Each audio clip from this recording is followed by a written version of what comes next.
This is a relay project. Real Talk starts right now.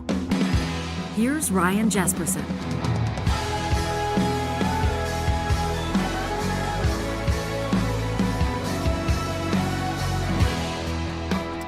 Well, it's really an incredible position to be in, Real Talkers, and today we will be professing our love for you, our appreciation for the most incredible, engaged, intuitive, enlightened talk audience in Canada as we commemorate 1,000 episodes of this show, and really an incredible time to look back and reflect. And we'll do a little bit of that today, right after a hot off the presses. As a matter of fact, we're about to fire up the presses because this is another Real Talk exclusive that you'll be catching here this morning. Another Alberta political story that is bound to create ripples today, through this week and into the fall, guaranteed. But today, this team, our team, and we imagine perhaps you as well, will be looking back on some of the big moments that this show has seen. But if you know the way that we're wired, you also know that this is a time for us to look ahead as well to the next 1,000, to look at the changing political dynamic in Canada, to look at where Canadians are at and what you're looking for in the talk shows where you choose to spend your valuable time. So today we say thank you. I reflected just a few hours ago this morning when I woke up on episode 1. I remember the feeling as we were getting set to launch. We didn't even know if this thing was going to work. We didn't know if an audience was going to show up. We didn't know technically if we could pull it off. But the one thing that we did know at that time is we had a story that was going to shake the foundation of the political happenings in the city that we call home. That's Alberta's capital city, Edmonton. You may remember episode 1 of Real Talk, in that modest studio where we launched. Edmonton's incumbent mayor at that time, Don Iveson, chose this platform to let Edmontonians, Albertans, Canadians know that he would not seek re-election. And on episode 1000, kind of a common theme, another exclusive, another announcement relating to Edmonton's mayoral race, this time welcoming back into the spotlight a former Edmonton city councillor who I suppose as of right this second is throwing his hat into the ring to be the next mayor of Edmonton. I don't know that everybody saw it coming. As a matter of fact, I know that there are some people that were convinced that this wasn't going to happen, but as we welcome Michael Walters to the program, back to the show, congratulations on officially launching your campaign. Thanks for doing it right here on Real Talk. Thanks, Ryan, and congratulations to you. Happy episode 1,000. That's a pretty big deal. Way to go. It's pretty wild to wrap our minds around it. We've talked to you on this show in a couple of different contexts, and we were wondering whether or not you were going to run for mayor. I remember talking to you in 2021.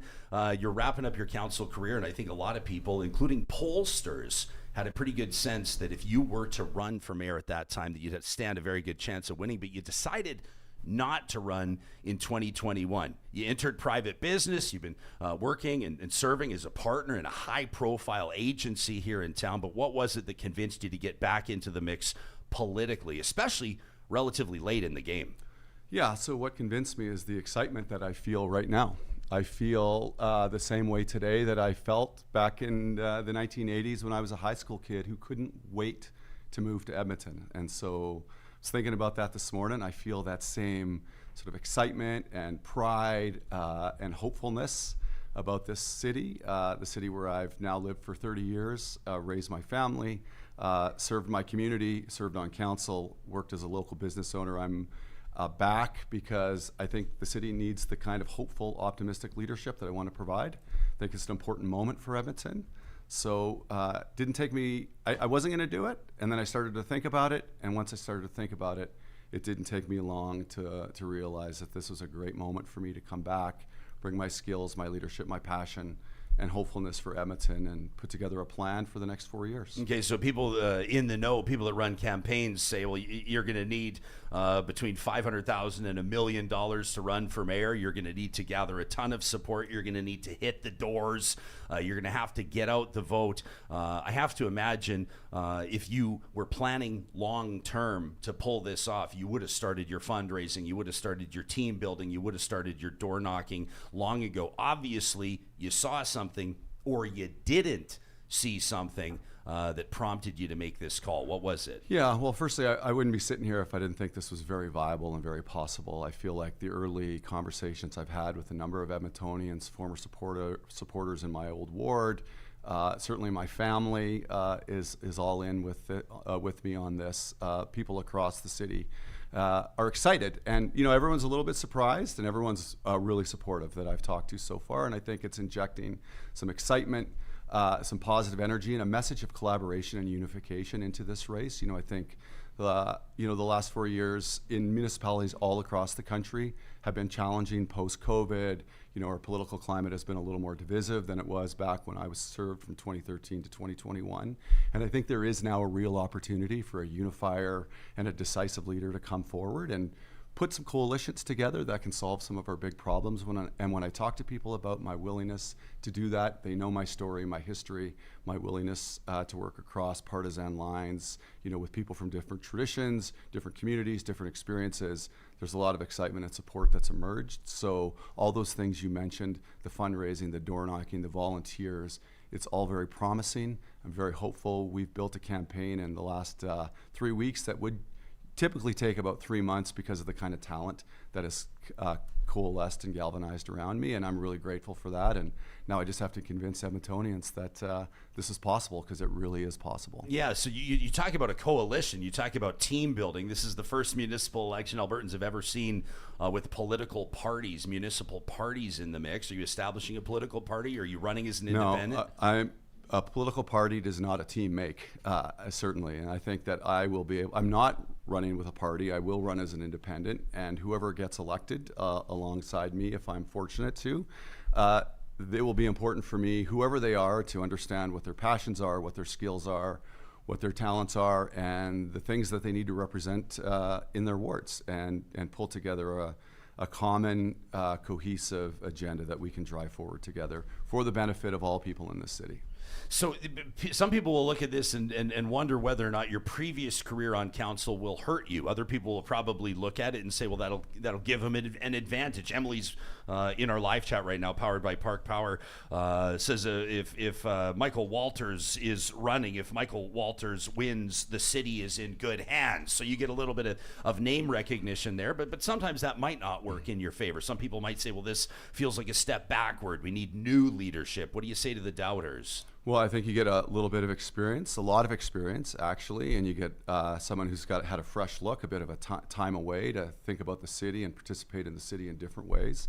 Develop some real experience with a business that I'm extremely proud to have been part owner of for the last 4 years. Plug for Berlin and all the beautiful, talented people that work there.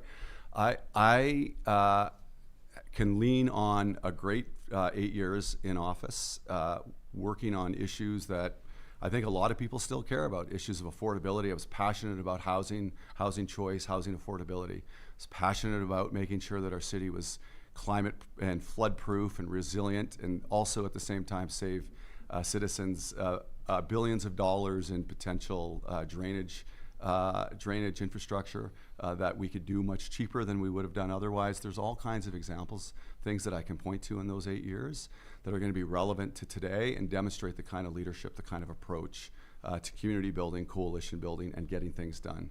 That's going to be important in the next 4 years. If you're just joining us in our Real Talk feature interview presented by Mercedes-Benz Edmonton West, former City Councillor Michael Walters has just announced he will enter the Edmonton mayoral race. He's entered as of 9 minutes ago, right here live on the show. You talk about things like drainage, and obviously you'll want to look back on your track record. You want to talk about the LRT or not, but you want to point out to people that there are decisions you have the luxury of looking back, maybe made 10 years ago, that are now shaping where Edmonton's going, or starting to shape where Edmonton's going. Perhaps we'll talk about the city plan and the like. Oftentimes, though, in municipal politics, it's tough to get people to care about the things that municipal politicians spend a lot of their time on.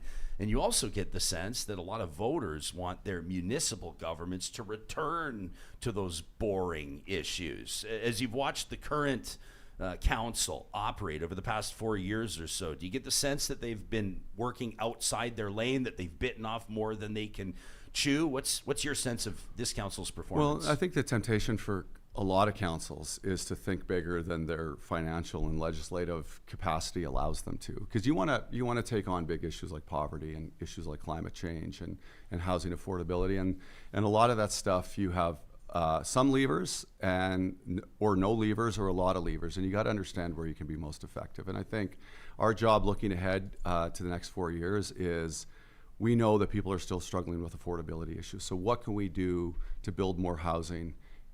What can we do to contain costs and make sure that taxes aren't a burden, an extra burden on families and businesses? Safety is a very relevant issue to our community, and that's something that City Council has a lot of ability to deal with. So how do we work more effectively in partnership with police and more effectively in partnership with the province to end the suffering and languishing of a lot of people still struggling on our streets, and to make people feel like downtown is less tense, more vibrant, and more fun? There's the kinds of success that we need in terms of delivering public services. Those are things that people depend on.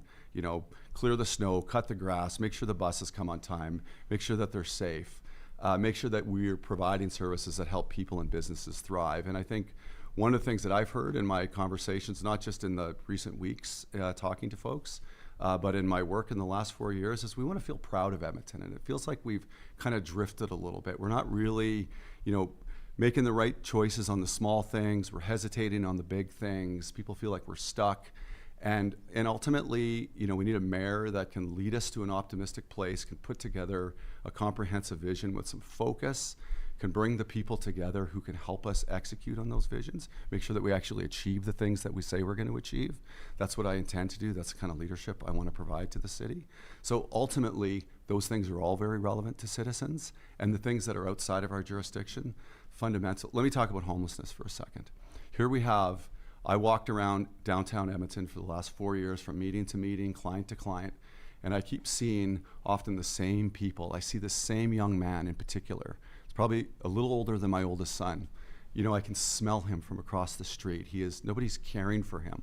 What's happened to this guy? Who's looking after him? And I think then we hear, about all the acrimony between City Hall and the provincial government. It's kind of this left-wing, this more left of center approach to homelessness, or a more kind of right of center approach to homelessness. It's not left or right, it's life or death. And ultimately, the better the relationship between the city and the province, the more lives we're going to save. So my commitment is to do everything in my power to build a better relationship with the province, because ultimately that's going to result in more lives being saved, our neighborhoods being safer, healthier, and people just feeling better and prouder of our city again. You kind of checked yourself when you were saying left wing there. You checked yourself, and then you course corrected, and you said left of center.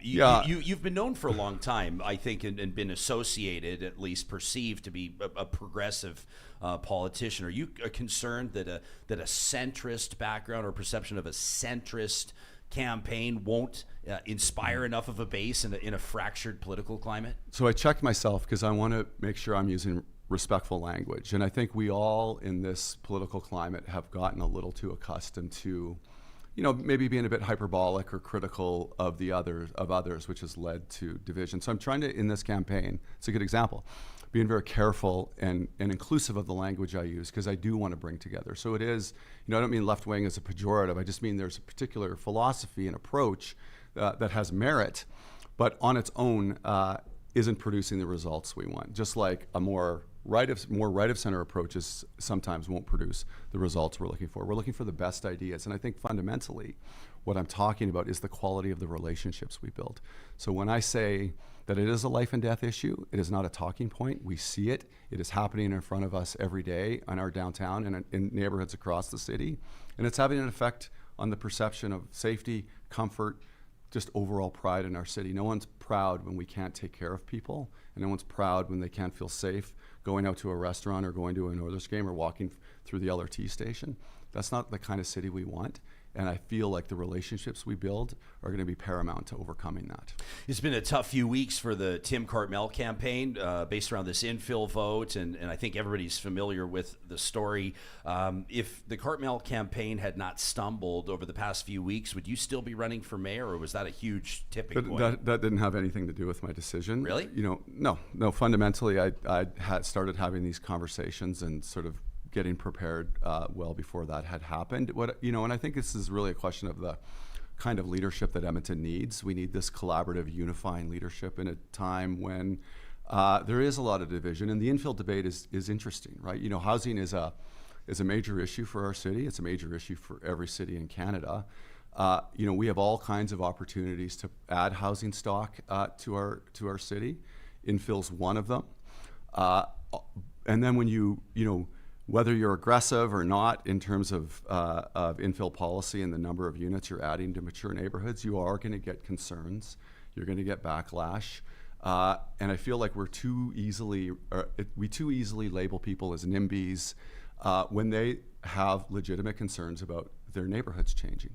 So if I have, an Aplex shows up on my left side and my right side and there's two across the street, I think everybody who lives in a mature neighborhood is going to be a little bit taken aback by that. And I think it behooves us to be able to respond, adjust, really listen to people.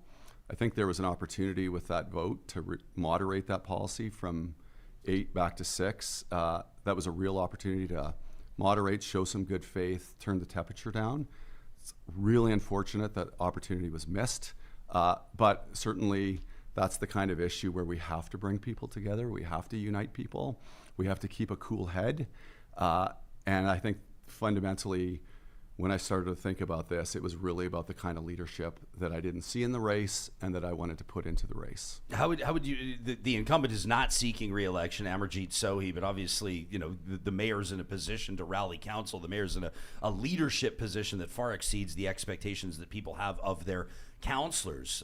Where do you feel like Amarjeet Sohi has fallen short as mayor, and how would you approach the job differently? I think one of the positive things I'd say about Amarjeet is he did sort of open up City Hall and make it a comfortable place for a lot of people who may not have felt it was in the past, right? He is focused on celebrating the diversity of this city. He really leaned into that, and I think he should be congratulated for that. I think what I want to do is really focus, and I think there's some messages that we have to change, some tone that has to shift. So let me say a couple things. I think one of the things I was challenged with was the acrimony between council and the Edmonton Police Service. I think we need each other. We work together. We are both important functionaries in a healthy, safe city. We have to ensure celebration and support for frontline workers like that who are putting their lives at risk. Certainly there's all kinds of opportunities for new partnerships. We need to celebrate those partnerships, celebrate the social agencies they work with. I think that's a tone question. I think about some of the things that have been normalized in our city. Things take too long to build. They cost too much money. Every big construction project has to be super messy and confusing. Taxes automatically have to go up just to maintain or improve services. There's these things that we've kind of normalized that I feel like a message from the mayor to change the way we think about that. Things don't have to take as long as they take. We can go back to contractors and say, like every business in tough times gets asked occasionally to reduce scope, change, spend less money. We don't have to have massive construction congestion where people don't know what's what when they're trying to get to and fro work. We can change these things, and I think it's tone from the top that creates a ripple down effect to administration and to our construction industry and to our partners to just do a better job keeping the citizens of Edmonton in mind who need to use the city and live in this city. We're talking to Michael Walters, who's just entered Edmonton's mayoral race. This interview happening live downtown Edmonton in the historic Mercer Warehouse. I'll note in our live chat, powered by Park Power, Calgary's mayoral candidate Jeremy Farkas watching us live this morning, wishing the show a happy 1,000 episodes. I wonder if perhaps you'll be working with him alongside him come October. Morgan, I love reading this from Morgan, who says, I had to listen to this one live instead of on Apple Podcasts like I always do. Morgan, it's nice to have you joining us live. This is an interesting comment from Tony, who says, I was actually rooting for Andrew Knack, but now that Michael Walters is running, I'm reconsidering. It's, for me, says Tony, between him and that pediatric dentist. I think Tony's talking about Dr. Omar Mohammed. There's a lot of names that people will be familiarizing themselves with. You've served on council with Andrew Knack before. I know that you know him well. For people that want to hear one or two sentences on how your platform or how the way you'll operate is most different from Andrew Knack, who you might characterize as another front runner in this race, what would you tell him? Yeah, well, I think you're going to hear in general themes a lot of the same thing, because people have listened to a lot of the same people, have a lot of the same polling, right? It's affordability, safety are going to be topics of conversation for sure. But I want to talk about two things. I want to talk about Edmonton as a successful city. What does it take to run a successful city? And that's like fundamentally some of the basics. Often you'll get these back to the basics candidates. And the reason the back to the basics candidates are always sort of on the ballot in elections is because we're not quite getting the basics right. So, I have a friend group chat where I texted them the link to your show. Watch your buddy, announce his run for mayor tomorrow. And they're sending me these ideas about cutting the grass and snow clearing and developing, let's build a Granville Island at Rossdale, and like what's going on with Blatchford and, all this stuff, right? And it's a testament to what we hear a lot is that people want our services to work. They want their garbage to be picked up on time. They want their buses to come when they say they're going to come. They want to feel safe on those buses. They want the snow clear in the winter. They want when their toilet flushes, they want the water to go one way, not the other, right? There's just this basic stuff that we have to do well. And then we have to think about some of those bigger, that gives us the confidence to do some of these bigger things. Why don't we, so we're asking, let's just to go back to the housing question, where we're asking a lot of neighborhoods to embrace change when it comes to housing. We ourselves as a city have to embrace change. When we think about our approach to places like Blatchford, we need to pivot, be a little more accelerated in terms of private investment. Let's make that happen a little faster. Exhibition lands, Rossdale, these are these areas that left unattended or slow and sluggish diminish our sense of success and our sense of pride. So really focusing on those things that define a city as successful, and those things that make us feel proud. How do we celebrate Indigenous history? How do we celebrate industry and business? And I think this is one of the distinguishing factors that I have, is I can work with environmentalists, businesses, large corporations, not-for-profits. I have these relationships and ability to weave their interests together. And what I've heard in this campaign, which is part of my compulsion to come back, is a continuation of divisiveness, referring to business owners as greedy, talking about environmentalists as naive, right? Like everybody has their interests and their concerns. And I think a mayor's job is to respect those, honor those, weave those together into a common ground agenda, and make decisions on behalf of the city. For our audience outside Edmonton, Blatchford's been a controversial development from the very beginning when the municipal airport there was closed down, and with grand plans of a very eco-friendly and progressive urban neighborhood, and I am encouraged, 10 plus years later, to see some houses popping up in there, and I can't imagine what it's been like for the early residents that have been waiting forever. It's sort of served as an example why a lot of people believe that the city should not be in the development business.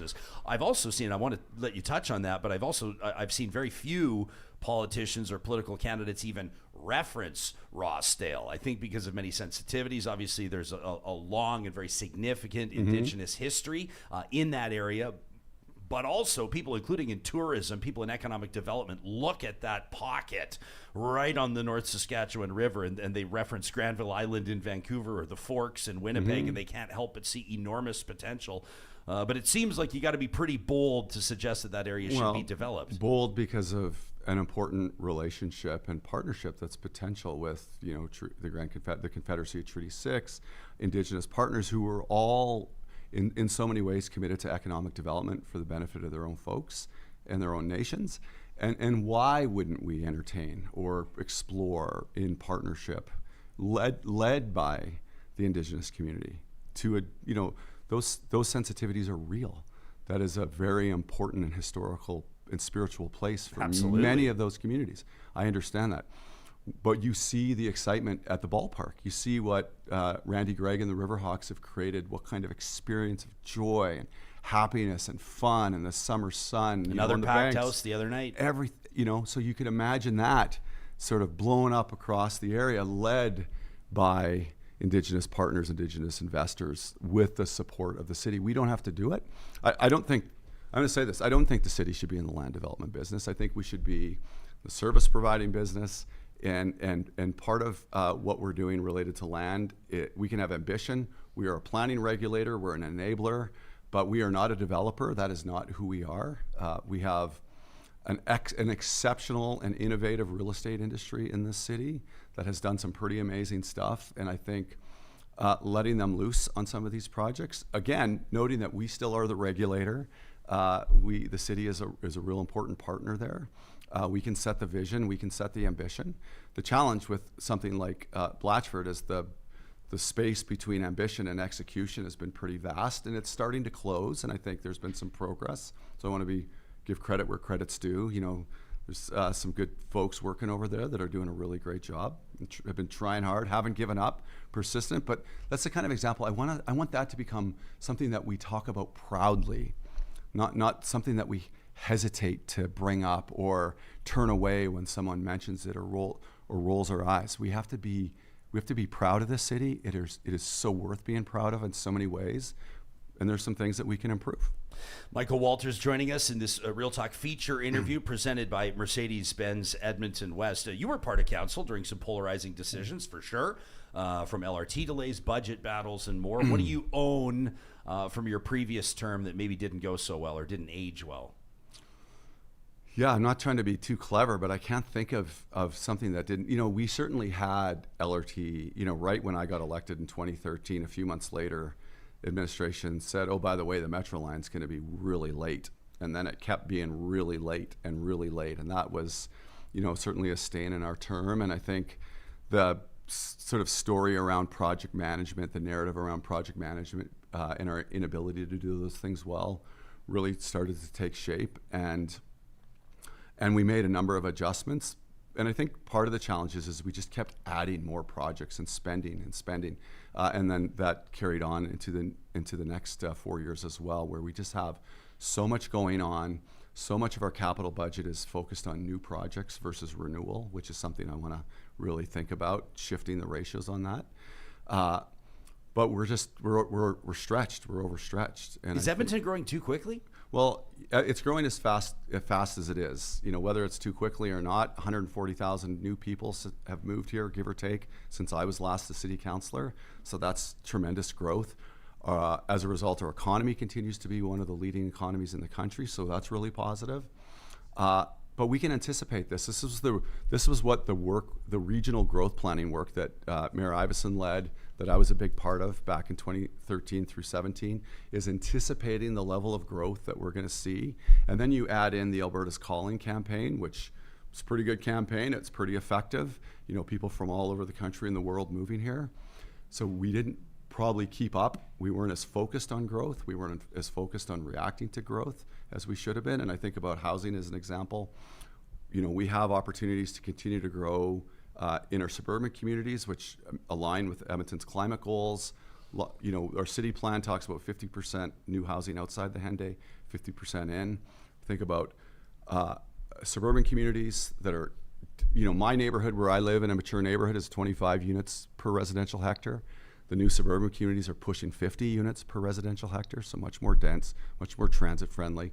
We can continue to add housing units there. We can continue to responsibly infill, and we can get more aggressive on those large sites. So we can keep up with growth And we can talk about taxes and financing, because that's what's going to pay for it all. You saw I just wrote it all down on my notes, didn't you? You saw me write down the word taxes. But first, I want to ask you, you just said Edmonton's climate goals.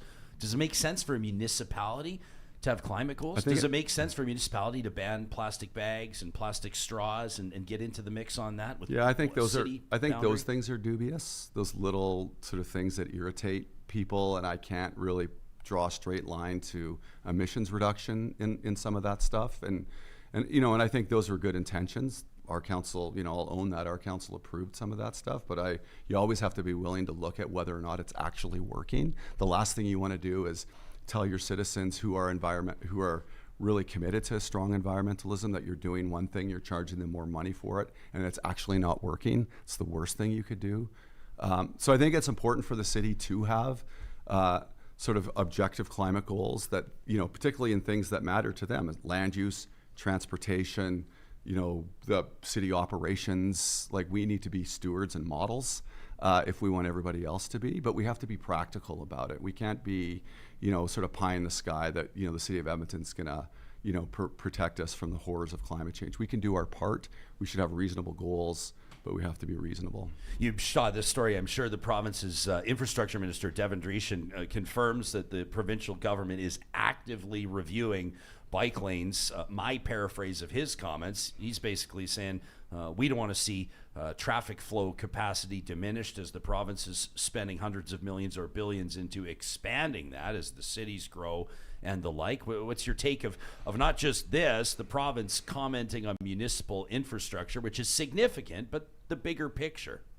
I think it's representative of a real lack of relationship and understanding between the big cities and the province. That, he's not, on one hand, he's not wrong.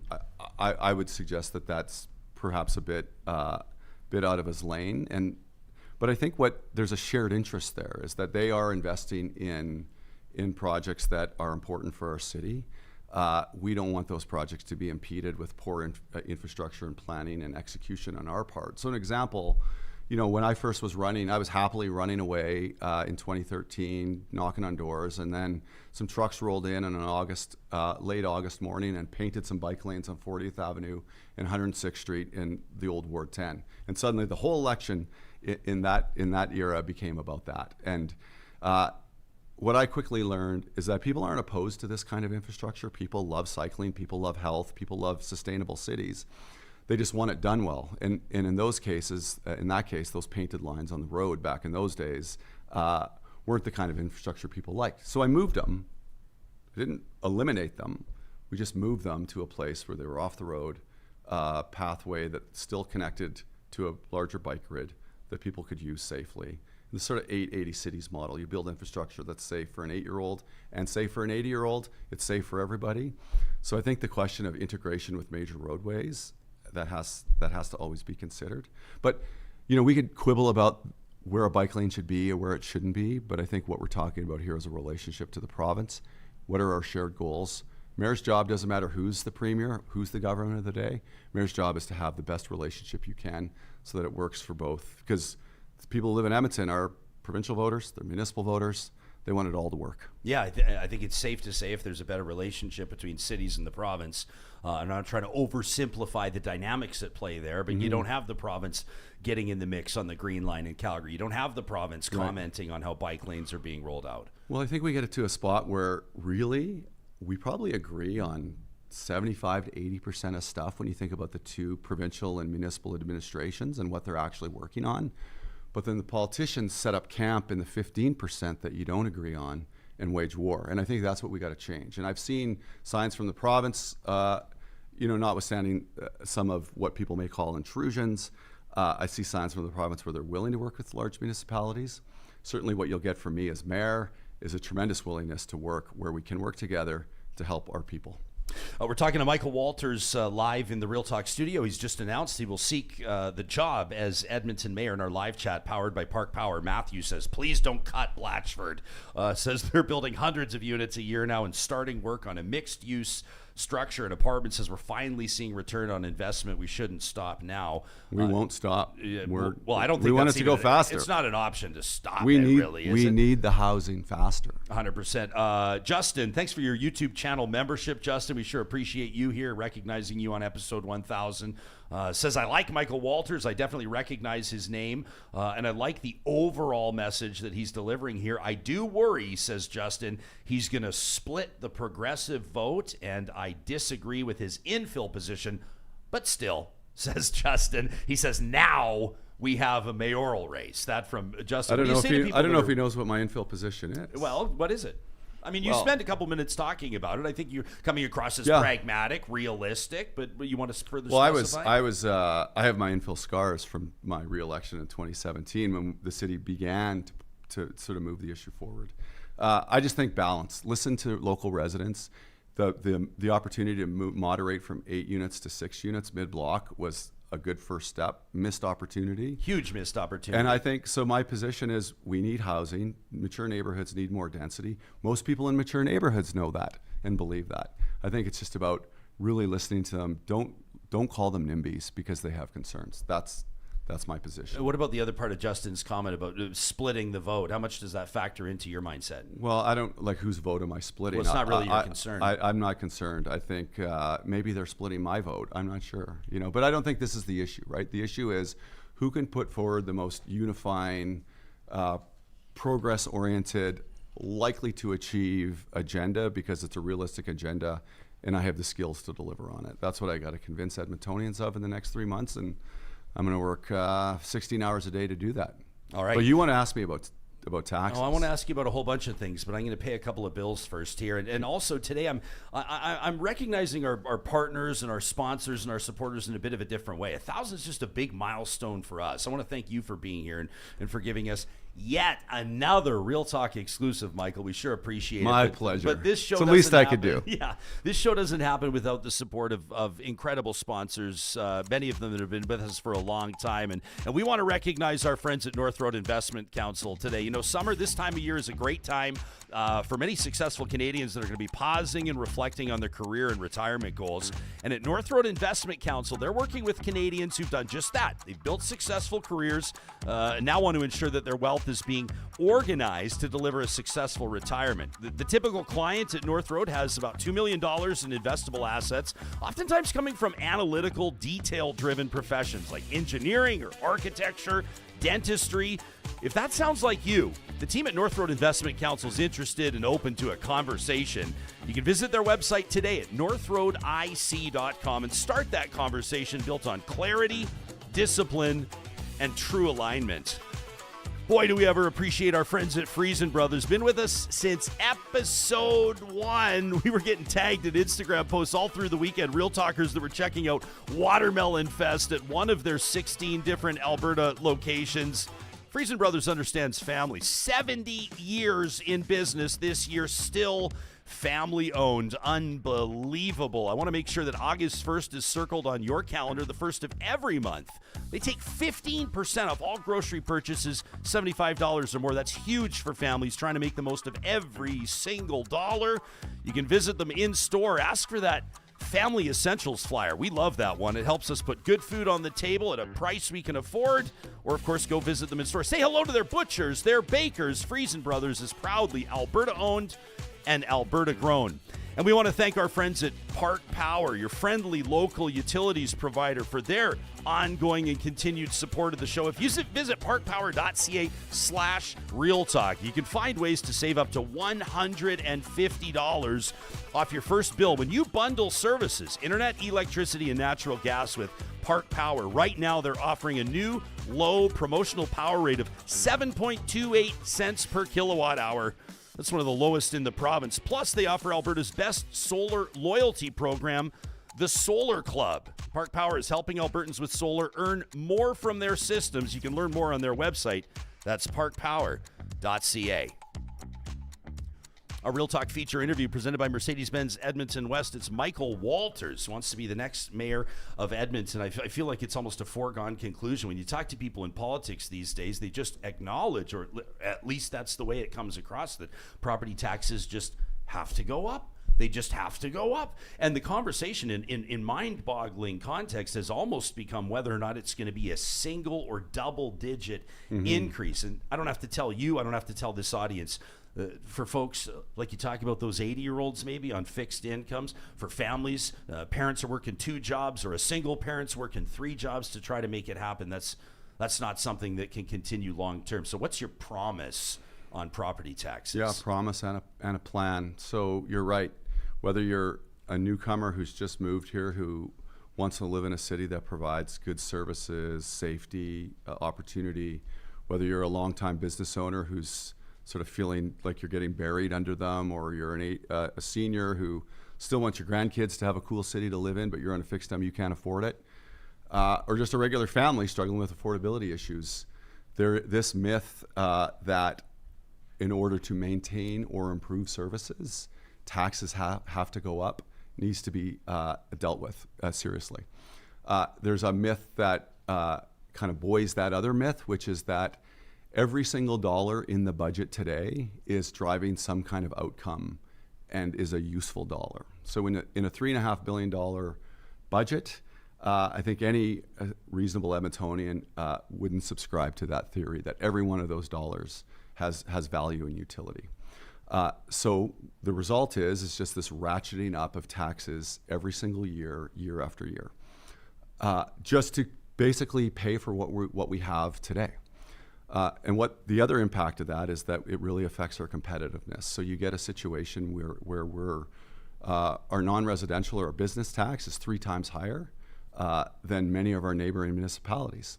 So our future industrial development or commercial investment is more likely to go to those cheaper jurisdictions, those lower tax jurisdictions, which has another effect in that we always say that every Leduc that we add, we talked about 140,000 people moving here in the last 4 years. Every Leduc we add to Edmonton, we have to add a NISCU to help pay for that. That's the importance of the balance between residential tax and industrial tax. So if taxes are too high, we're less competitive, we're losing that money to neighboring municipalities in the region, more burden on the residential taxpayer. And then, so for me, it's not about lowering taxes to cut services or lowering taxes because we're wasting money on certain projects, which there's no doubt we are in some ways, but it's not about that. It's about creating a city that we can invest in, that's affordable for families, that doesn't overburden their sort of bank accounts month to month, year to year, and creating a business climate that is willing to come here, invest here, and grow here. And so my solution to this is we can't have any more of the hero mayor that comes in and I'm going to fix it all, don't worry, I'm going to lower your taxes, or we need to understand what citizens' priorities are, so we're going to engage people forevermore to find out what they want, which just results in a survey that we can ignore anyways.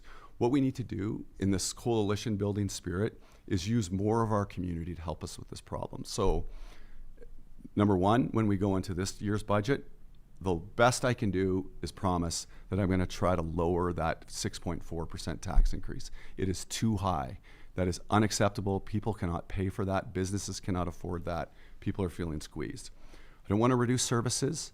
I'm not talking about cuts, but I'm talking about we have to work hard as a new council right out of the gate to lower that tax increase.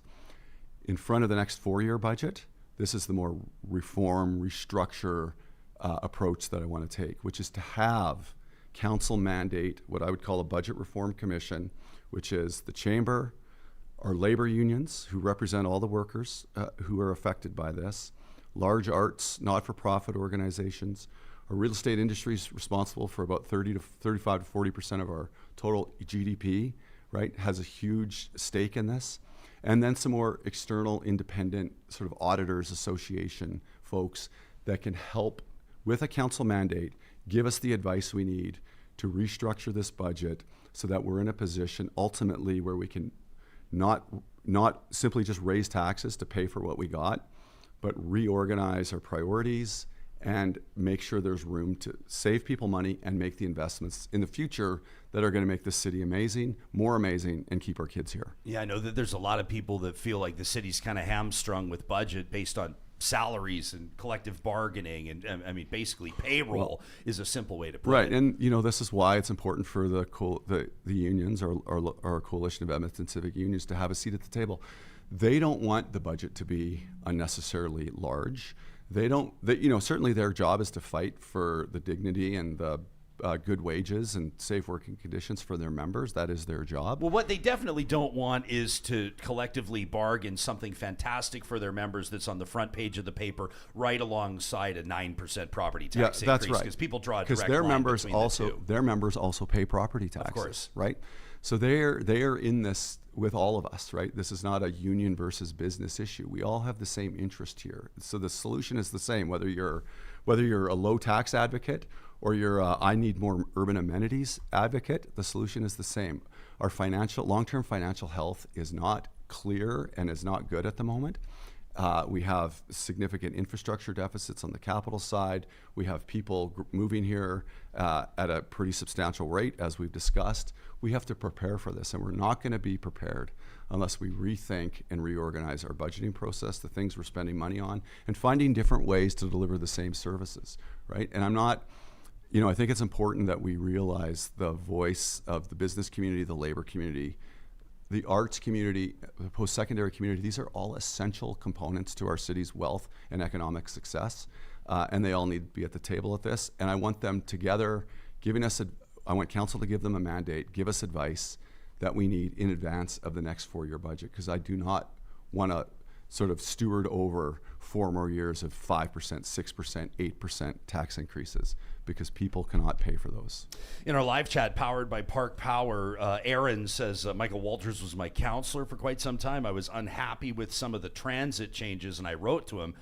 He actually engaged. I didn't like his answer, but he engaged with respect. Kudos. Not everybody's going to be happy, but how important is communication to you in all this? It's everything. If people don't know what you stand for, what you're going to do, that you've heard them, then you're nowhere. So communication with citizens, with residents, is critical in all this. And so my job in this campaign is ensuring that I'm connecting with people and understanding what they're going through and what they're experiencing, what they need, putting together a plan that is clear, that is actionable, that's likely to be achieved if I can build the coalitions that I'm talking about. And that's what I'm most excited about, is getting to work, getting together with as many Edmontonians as I can, who are willing to roll their sleeves up with me, do the work to solve some of these problems. This can be an incredibly positive 4 years for our city. The pandemic is increasingly in our rearview mirror. Everybody's coming back to life. I think it's been, municipal government does not need to be drudgery. It can be fun. We need to execute a vision, and we need a vision for our city. Tommy Temper, YouTube creator, is in our live chat right now, says, nobody wants to go downtown, but yeah, let's build more LRT to downtown. I'm desperate to see more people coming to downtown. Are you optimistic that Edmonton can turn its downtown around for real? For real, 1,000%. The Edmonton Police Service, in partnership with social agencies, let's just start what people are feeling today. A little bit of tension, nervousness, sadness. We see the suffering, the despair. We don't know what that means. The level of the kind of drugs that the ecosystem around vulnerable people, the violence that can sometimes occur, creates this feeling of tension, the nervousness that Tommy's talking about. Ongoing expanded partnerships with the Edmonton Police Service and the social agencies is critical. Super critical. Our relationship with the province. The province has a plan. It's a recovery-focused plan. It's about helping build the kind of spaces and housing units for people who are really struggling with addiction, to get the help they need, the treatment they need, the support they need. This is a multifaceted approach. We need our business community to invest in some of the vacant parking lots that are kind of making the city or downtown seem a little flat and sad. We need those lifted. We need those developed. It really is an all hands on deck. Okay, but an all hands on deck thing. Hang on a second, because the business community is investing a ton downtown. A ton. You're not looking to pick a fight with specific high profile Edmontonians, but the sense I get is that there are a few folks that have done very well in real estate in downtown Edmonton that own a bunch of these parking lots that have no impetus to develop them, that they're just sitting on them, that there's no reason for them to stick their necks out there to expend capital and to build right now when it's not, quite frankly, a safe investment. So how do you compel private business, private landowners to get off their wallets and to actually invest in those spots? So this is what I'm saying is, and that's a great question. And if there's no return on their capital, because people aren't going to come downtown or Not live gonna do it. downtown, or if there's no return on their capital, they're not going to invest. The question around safety is fundamental. I am so committed. It is one of my primary pillars in this campaign. And I talk about more partnerships. There's been too much division between, this disparaging of police, this, who's working with who, we're focused on what we don't agree on. The partnerships that we can build between police and social agencies, I think in this city is going to go a long way. I think the partnerships that we can build between council and the province in the city to help with those issues in our downtown can go a long way. We can celebrate some of the incredible developments that we see, the high-rise developments, the commercial developments that are making our downtown amazing today. That the success at the Ice District is a testament to it, but there's many, many other examples as well that we can point to. So I think it is really that coalition building, all hands on deck. We got to prove to people who need return on their capital that they are going to get that return, and those are the steps that we need to take. In our live chat powered by Park Power, Tracy says, I used to love the Farmers Market, City Center Mall, both appear to be in poor shape now. Although I've seen the Farmers Market's back on 104th. That's amazing. I'm thrilled to see it The again. posters. Have you seen the posters for those things? They're beautiful. Like that, when I first moved to Edmonton, 2006, that was like our weekend tradition. That Farmers Market is fantastic. Great to see it back. But Tracy's not wrong about City Center Mall, which is a huge footprint. She says maybe we've got to admit it'll be a difficult task to build back downtown. Wise Kyle pointing out that City Center Mall was just put into receivership. I know that, what's your vision for a footprint like that? Right in the heart of the city. I mean, that's a big one. You can't, I'm not going to be naive. That's tough news. Those are tough bits of news for cities to get. But we also know that they're in this country, in this world, there's a lot of capital that's floating that could go anywhere, right? So we think about the nature of Edmonton's economy, which is downtown real estate, TOD real estate. These are huge opportunities for people to get return on that capital. We can think about all kinds of other industries, whether it's tech, whether it's hydrogen, or whether it's AI, or the partnerships we have with the university that are important. Real estate in our downtown is an incredible opportunity for return on that capital that's out there, and we have an opportunity to get it. That's why we have to be so relentlessly focused, not on just having a vision for a safe downtown that's actually achieved because we can work together in a way that we have not been able to work together in the last 4 years. And I think our biggest barrier to success has been our divisions, is that we haven't seen the best in each other. We haven't seen the best in what different partners bring to the table. We need to put those partners together for the sake of that vision of our downtown and our city being safe, amazing, and beautiful. Do you think that Alberta's separation talk is scaring away international investors? I don't think it would help, whether there's hard evidence yet that people are taking it that seriously. I don't know, but it certainly isn't helpful. Before we go, tell me about your great-grandfather, Fred. How do you know him? Well, I was reading the Edmonton Journal from 100 years ago, and but in all seriousness, it's a really sad story. Your great grandfather, but talk to us about what he was working on, what happened, and how that shapes you today as a politician and as an Albertan. Yeah, so I appreciate you giving me a chance to tell this story. So I found this Edmonton October 7th, 1912 Edmonton Journal front page. And there's a story in there about a 30-year-old man having been killed in a workplace accident building what was called the Strathcona Brewery. So it was on the banks on Saskatchewan Drive, south side of Saskatchewan Drive. And it was a brewery that started up on the drive and kind of was built down into the valley. It was a shoring accident. It was tragic. He passed away. My grandfather was 4 years old at the time. And where my grandfather lived, in the house that my grandfather was in with his mom and dad, was just a block away from the existing brewery district, which has sort of popped up and has become this amazing part of our city, the Happy Beer Street in that area over there. So, kind of, and then, from there, my grandfather and his mom moved out to Winfield, Drayton Valley area where I grew up. But I couldn't wait to get back to this city. And when I discovered this story, it kind of reminds me of, whether you've been here for over 100 years or just over 100 days, people come here from around the world because they want to build a life, they want a better future for their kids, they want a place that's interesting, that gives them joy, gives them opportunity. And so that story is inspiring to me. My great-grandfather came here, was building a great piece of Edmonton's history, He lost his life doing it, which is tragic, but I take from that sacrifice inspiration to sit before you today and your listeners and my friends and family and say, I'm ready to lead our city. I'm passionate about leading our city. There's a vision for Edmonton that matters, which is that we can build a city where people and businesses thrive, and we can build a city that is as beautiful and as enduring as the northern lights above us. This is what I want to do, and this is the conversation I want to have with Edmontonians in the next 3 months. Did you just test balloon a new slogan No for slogans. the city? The way that you referenced the Northern Lights, Edmonton's been searching for something to replace City of Champions ever since that was pried off of the Welcome to Edmonton signs. I wonder if you're maybe testing something there. I do own one of Edmonton's best branding company. Partly own one of Edmonton's best branding companies. So maybe, but I feel like that is the beauty we need to seek. We have to think this way. We can't. I think it's time to move forward. This is a great opportunity to have a really exciting, positive next 4 years, and I am here for it. You know what your critics are going to say is Walter's hints at sole source contract for former. Will you be stepping away from Berlin? Yes, I've stepped away now, and if I win, is Berlin running your campaign? No.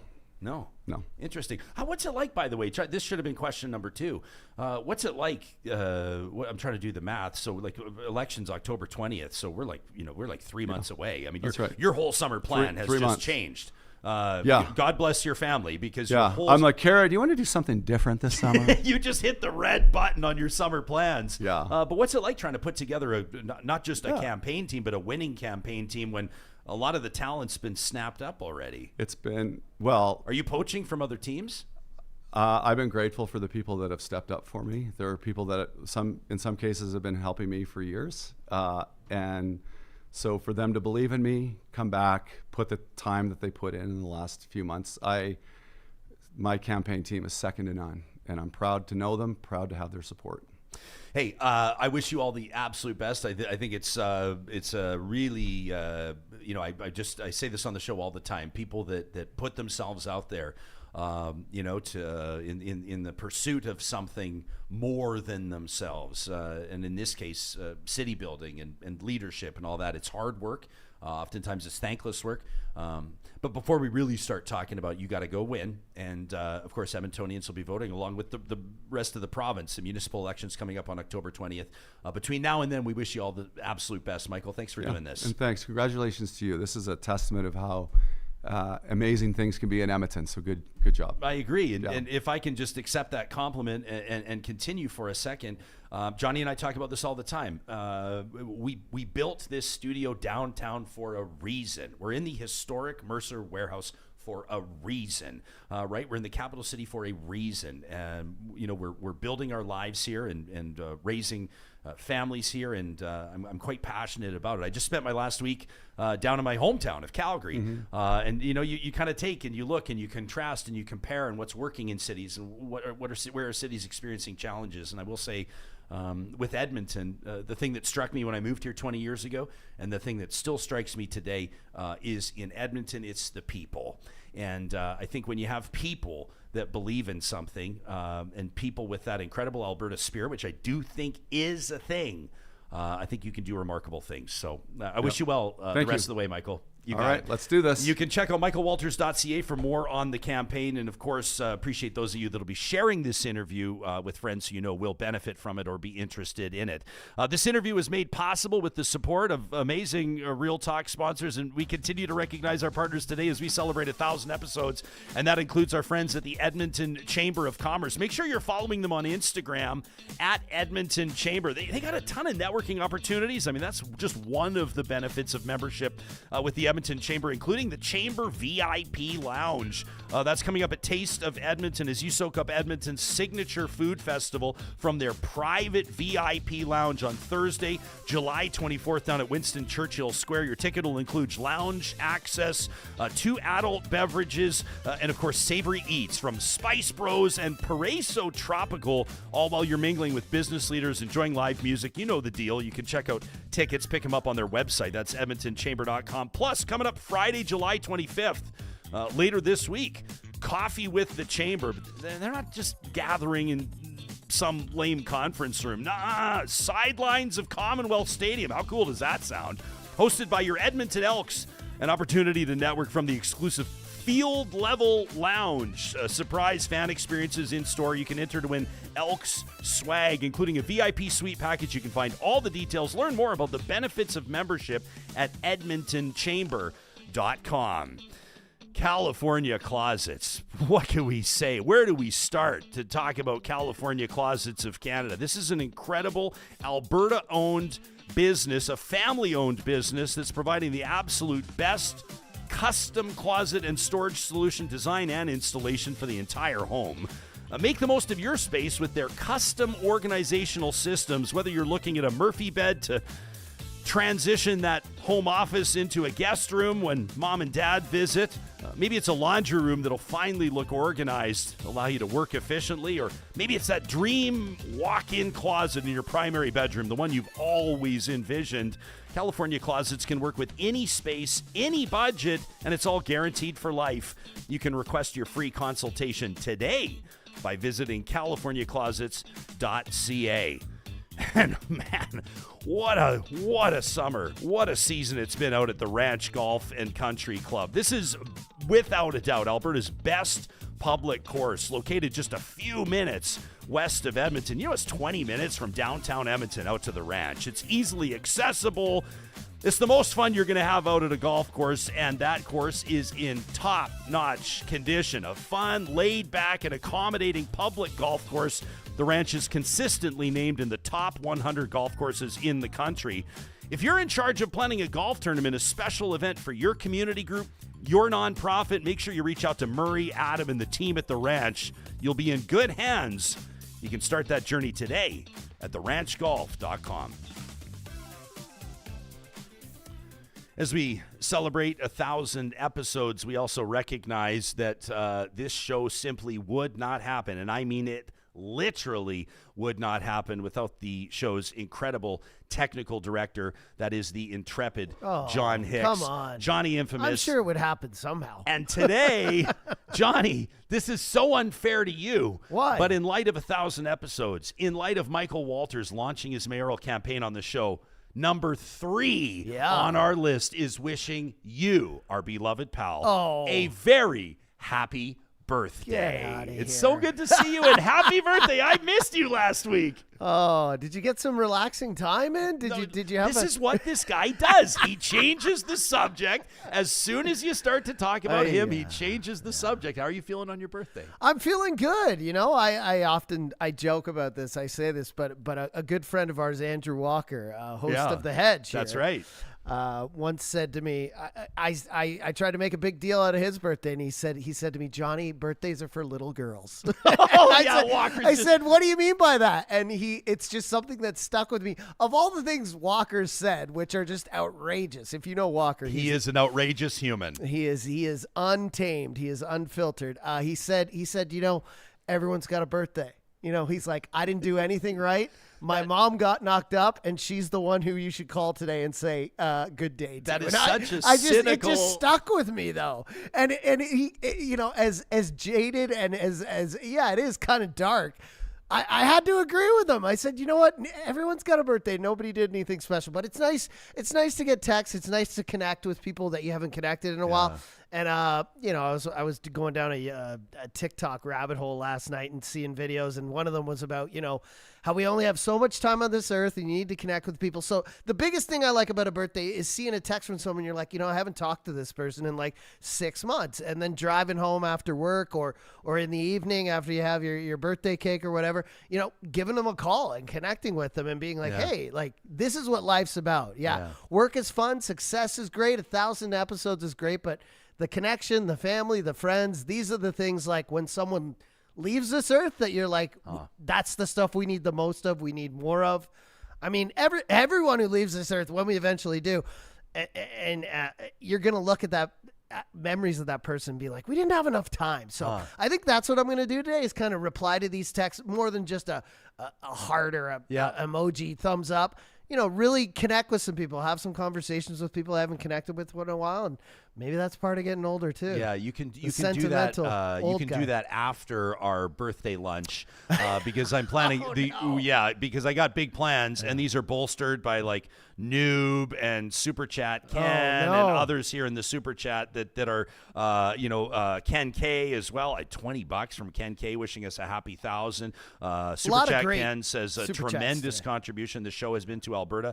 Says please thank Michael Walters as well for putting himself forward for service to us all. But I do have plans to get you tipsy at lunch hour today, so I hope you can save your text for after that. Yeah, I'm pretty sure my partner's watching right now, and Jatinder's like, "Oh, great, Scotch Breath is going to come home at 9:30." Yeah, that's right. For his birthday cake and pass out and snore. Yeah, that's right. I wanted to welcome Joseph. I see that Joseph has signed up as a YouTube channel member here today during the show, and so we sure appreciate Joseph. It's like we as 1,000 episodes. I was talking to my parents. Went down to Calgary, like I said, and spent some time down there, and was able to catch up with some friends down there and run into some real talkers at random, which is amazing. Jamie, I saw your comment in the chat says, "Gosh, I wish there was a Friesen Brothers down in Calgary." I heard that like 15 times over this past week, including one guy just on the golf course just yelling it over to me. I have no announcements to make on behalf of Friesen Brothers, but I can tell you that it won't be forever that you'll have to wait. How about that? So that's kind of exciting. Ooh, another exclusive. You know what was really interesting in the spirit of what you're talking about, like with your birthday and where your head's at and accomplishments, 1,000 episodes or whatever.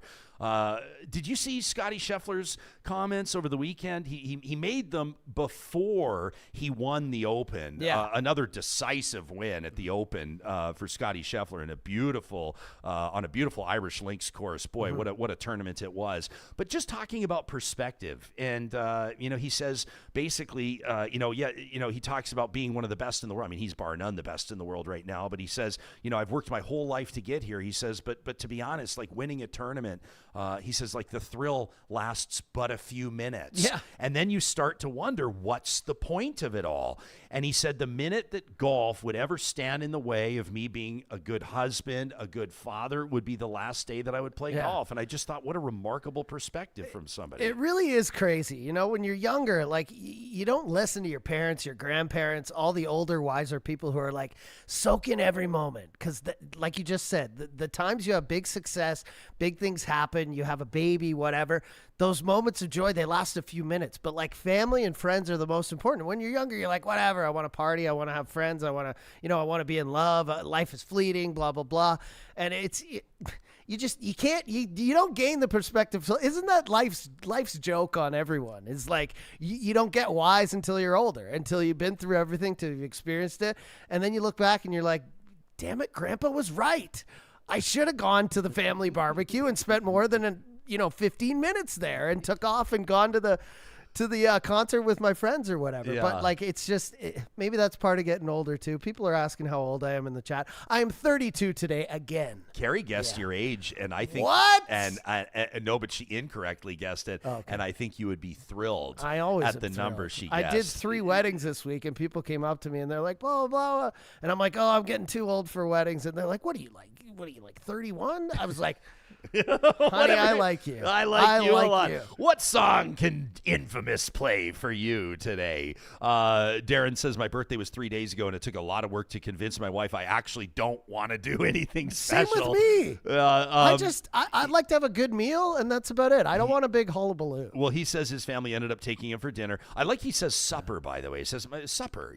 I think that's a provincial Are you a thing. supper or dinner guy? I think I'm a dinner guy, but I think depending on where you were raised in Canada, you say dinner or supper. For some people, dinner is lunch. The rural tend to say he says, supper. but it was really nice, and he says, and I did reconnect. He says, I caught up with a few people. He says, Johnny, you're so right. Matthew throwing $20 into the super chat. Says, happy birthday, Johnny. Buy yourself a cake. Tara Lynn just says, boo. She says, birthdays are your day, Johnny, to celebrate your life.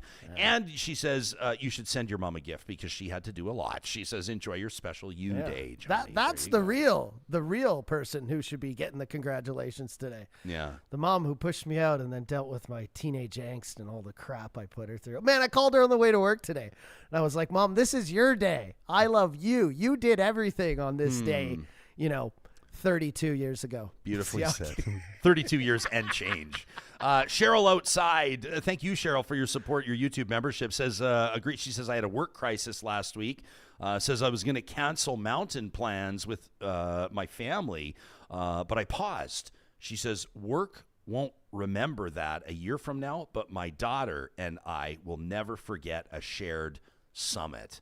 That is absolutely beautiful. Well, I think we just realized that this week. Like we were like, should we take a week off? Something might happen, but I think we both like having a week off. I know, like you went down and saw your family. It's probably you needed that. Had the most You incredible absorbed time it, right? with my parents. Biggest Real Talk supporters, as you can imagine, and being able to check in with them and catch up with some friends down in Calgary. I have a bit of a reputation, a two-part reputation on the golf. Well, I have a multifaceted reputation on the golf course. One is that I am the streakiest golfer you ever did see, and I'm quite frankly lousy, but I'm a great time. But my friends, my nickname on the course is Party Cart. That's what my friends call me. And because I bring the tunes and I bring the birdie juice and I bring the positivity. Oh, yeah. And here's the thing is I never personally win golf tournaments. Yeah. And I very rarely, I mean, unless I'm with some real hacks, I very rarely shoot the best score of my foursome. However, You did John, both? what I do, no, Oh, okay. but what I do is ride alongside guys that win golf tournaments and that shoot the rounds of their life. And so I should recognize my pal Jeff Nelly Nielsen, who over the weekend at beautiful Darcy Ranch in Okotoks carded a personal best 79 riding alongside Party Cart. And so I would like to take some credit for that and a shout out to the team down there at Darcy Ranch. Beautiful golf course. Checked out Serenity as well, which is a track I had not played east of Calgary. And I think that it's ironically named. As a matter of fact, I want to meet the people that branded this Serenity fucking now! place because it is the most infuriating, maddening, frustrating golf course that I've played. Blind tee shots, fescue everywhere, water everywhere. I mean, it's actually a great golf course, but I was absolutely blew up, played terrible. But again, just to be down with friends and family, to step out of the rat race for a little while, to refocus, to glean our perspective. Of course, as entrepreneurs, we're still working on the show the entire time, but it was so wonderful to be able to spend quality time with loved ones. And also, after 1,000 episodes, I do want to just express my gratitude. I realize that there's a lot of people out there right now who are like, "What do you need a week off from? Your show's 2 hours." We put in a lot of hard work on this show, but I do realize that like we're in a unique position to have a very cool job. Oh yeah, a very incredibly, you're your own boss, Ryan. Yeah, this is an incredible job. It's an incredible workplace. I'm very grateful that, life's road from media and DJing and radio and all that stuff led here. So it's not lost on me that we're in a unique position, and I just want to be really grateful. I also want to ask you if you saw any fights on the golf course. I did. It seems to be a trend right now. It sort of seems to be the thing. I did finally listen to that Spit and Chicklets episode with Tarnasky, Nick Tarnasky, who was involved in that dust up at Alberta Springs. Another great course, by the way, Alberta Springs. And I'm sure that I'm trying to figure out if Alberta Springs is grateful for the attention or not. You probably don't want to be known as the course where that went down, but also I've heard that their tee sheet is full for the rest of the summer. Well, there's like a plaque there. There's like a sign. There's like a little sign up now on the 15th tee box where Buddy got tossed in the lake. By the way, some Real Talkers are helping us out here and clarifying. Scarlett, shout out Scarlett, says dinner is out and supper is at home. Oh, okay. So you have supper at home, you have dinner out. And I think I saw something similar from Vamp Fashions, who says supper is for eating, dinner is for eating with fancy people where you can't belch. Oh, I love the fancy Vamp people. Fashions. The glitterati. Yeah. And then we're getting a lot of calls for people who want me to just on the spot give you a raise today, John. That's what they're doing. Yeah, we got to do that behind the scenes and off camera. But Noob is kicking in another 5 in the super chat. Stop it, Noob. Noob says, I'm just helping with another drink, as if Johnny's going to need it. He says, Jespo, I hope you're strong enough to carry him home. He says, happy birthday as well. And then tomorrow I'm going to reflect and I'm going to be like, I'm doing 75 hard. I'm taking 3 months off. Jespo, I'm doing push-ups between interviews. You're going to shave 30 pounds and 10% points on the body fat BMI. I'm getting old. I got to get my health up. Yeah. No, but it's been great. This has been absolutely incredible. 1,000 shows. I hope for 1,000 more. Congratulations. Buddy. Yeah, well, thanks. And I just let's look back at Well, yeah. I mean, we have been doing this, and up until the Walters exclusive, obviously there were rumblings, and you heard it first on Real Talk about a week and a half ago, where some folks, in the know started suggesting that he was actually quite serious about taking a run at this, and we changed course and thought it might be kind of neat. Don Iveson says he won't run exclusively here on episode 1. Episode 1000, Walters exclusively says he will run. Kind of a neat bookend there. But we did also want to take some time to reflect. And I was just sitting here, and it's wild. No matter what you're working on, or no matter what your passion is, to complete 1,000 editions of anything. 1,000, especially a podcast. Though. Look at podcast episodes, right? Not a lot of people have 1,000, and some have been better than others. But I think that you and I, in reflecting on it and what we wanted to present today, and what we wanted to, the message we wanted to send, number one is to the audience, just how much we appreciate you. It's easy to show up for episode 1. Have a few stick around for episode 2, and by episode 3, you've already gone back to listening to Smartless. But that's not the case here. This audience has grown through 1,000 episodes. We're coming up on 5 years, guys, if you can believe it. The 23rd of November of this year will be 5 years of Real Talk, which is wild. And that's in large part because of this audience, in huge part because of the sponsors that continue to see value because of you, the audience. And so instead of like a best of, or our 10 best episodes, or our top 10 moments, which is all arbitrary and subjective, I just kind of wanted to reflect, generally speaking, on some of the things that I'm proud of. I'm proud that this show has grown. Over the course of our nearly 5 years, we've had some tough moments. We've had some high mountaintop moments. We've had learning experiences. We've learned on the show, but through it all, whether we're talking about, selenium in the water as a result of coal mining on the eastern slopes, whether we're learning from a marine biologist out of Alberta, inspired by that Academy Award-winning documentary, My Octopus Teacher, learning about octopi. Like, that was one of my favorite. I'm serious. That was one of my favorite episodes of all time. Talking to people escaping from cults.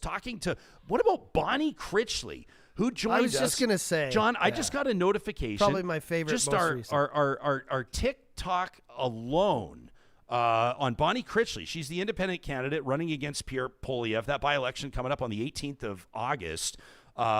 She's running as an independent against the leader of the federal Conservative Party. And quite frankly, she's probably going to get smoked.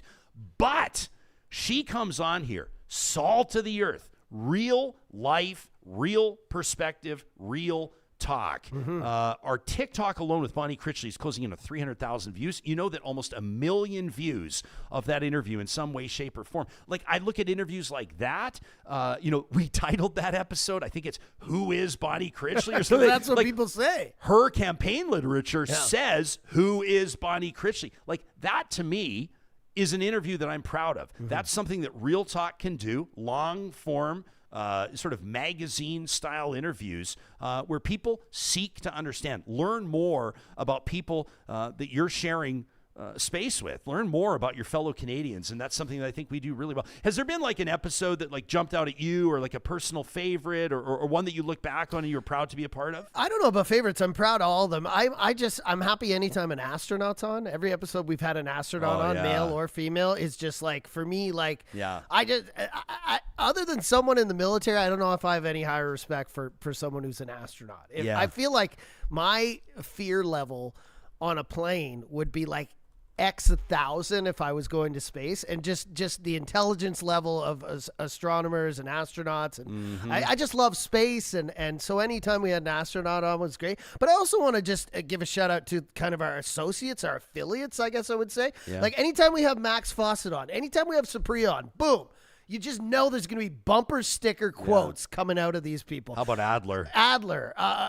Who now we don't see as much because obviously he's in that realm of, being a senator. And just Dwayne Brad, even when he's talking over you, because I know he just wants to get his point across because he has so much to say and we only have 30 minutes with the guy. I love our affiliate episodes. I love when those guys come in and I love that they're on every week, every month, I love that they're here for us. Erica and Cheryl at Erica the and Discourse, Cheryl, of Sharon Carr. Yeah, giving us their time. Markham Hislop. Yeah, when they could be doing their own shows, their own podcasts, they could be on, legacy media, and they give up their time to come here and talk to us, especially when shit is hitting the fan, so to speak. Yeah. So I just want to give a shout out to them. Yeah, Brian says, Brian says, I know this is one of your toughest, but one of the most impactful episodes, your episode a year ago on loss and mental health. Oh, that was first episode back after we lost, my best friend in the world to suicide. That is a testament to Johnny. That's a testament to this audience that I trusted you guys, I guess, with my heart enough to come back 3 days after that loss and to just talk about it.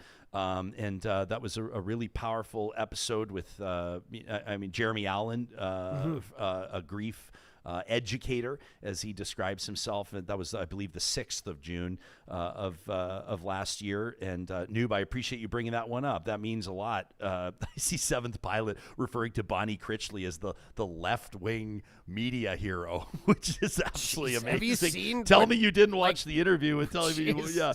But Lauren says that our chemistry made 1,000 episodes possible, Johnny, and I agree with that as well. Dubious says you guys should be really proud of the show.